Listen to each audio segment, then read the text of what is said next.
Halo, aku Abim. Subscribe channel ini dan nyalakan lonceng notifikasi biar kamu selalu update video terbaru dari channel Abim Media.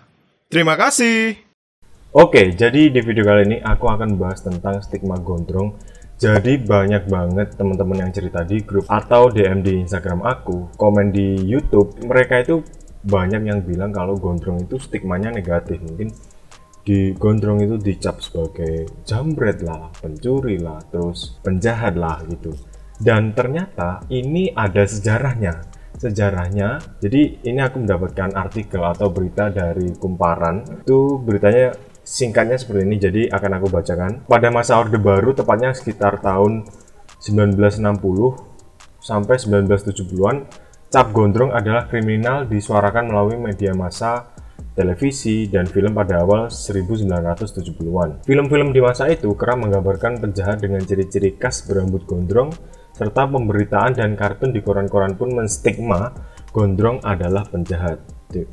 Bahkan dalam dunia hiburan, artis-artis berambut gondrong pun tidak boleh masuk televisi. Sedang di ranah pendidikan, jika mahasiswa berambut gondrong tidak boleh ikut sidang skripsi, dan juga siswa yang berambut gondrong tidak boleh ikut ujian sekolah. Nah, bahkan di Sumatera pada zaman tersebut, melalui gubernurnya saat itu, Mara Halim, bahkan dibentuk Badan Koordinasi Pemberantasan Rambut Gondrong atau Bakor Pragon. Jadi emang bener-bener gondrong ini sesuatu yang sangat serius gitu loh pada zaman Orde Baru itu.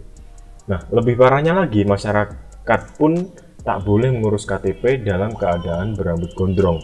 Gondrong adalah masalah gawat bagi rezim Orde Baru.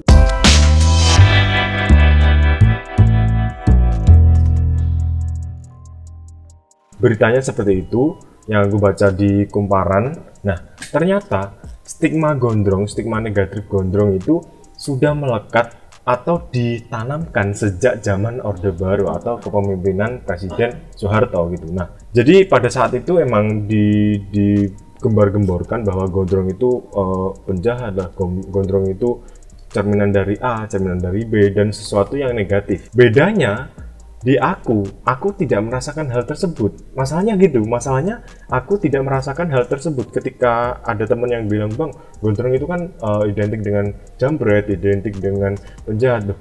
Aku tidak mengalami atau merasakan hal tersebut karena sejak aku lahir sampai dewasa ini, yang ada di kepalaku, yang ada di lingkunganku, gondrong itu adalah sebuah seni dan mungkin dikaitkan dengan sesuatu yang berbau spiritual. Mungkin dukun-dukun itu ada banyak yang rambutnya gondrong, atau tokoh-tokoh spiritual, atau ya itu yang disebutnya dukun itu rambutnya gondrong. Tapi kalau gondrong dicap sebagai penjahat, aku tidak merasakan hal tersebut gitu loh. Kalau sekarang zamannya kan udah beda. Jadi mungkin ada beberapa keterbatasan yang ada di zaman Orde Baru sekarang sudah mengikis lah, istilahnya sudah terkikis, dan sekarang gondrong itu stigmanya nggak negatif lagi.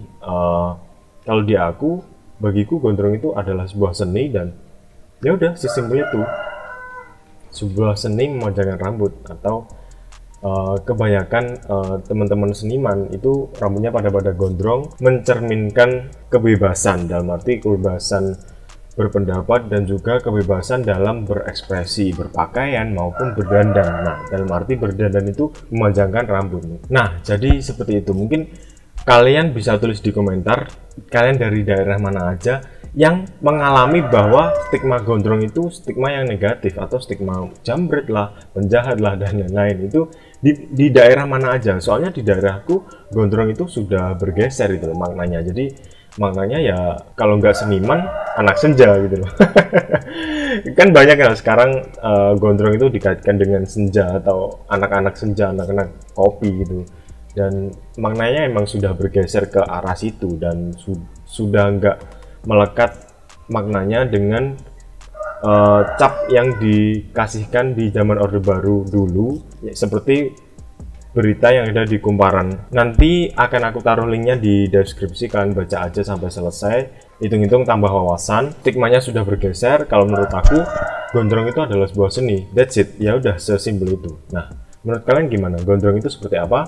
tulis di komentar. Dan juga buat kalian yang daerahnya masih mendapati atau masih melekat dengan stigma-stigma bahwa gondrong itu negatif, itu di daerah mana aja? Mungkin di luar Pulau Jawa atau mungkin di mana, aku nggak tahu. Kalau di daerahku jelas udah enggak gitu. Oke, thank you for watching and see you next time. Jangan lupa subscribe, jangan lupa tidur.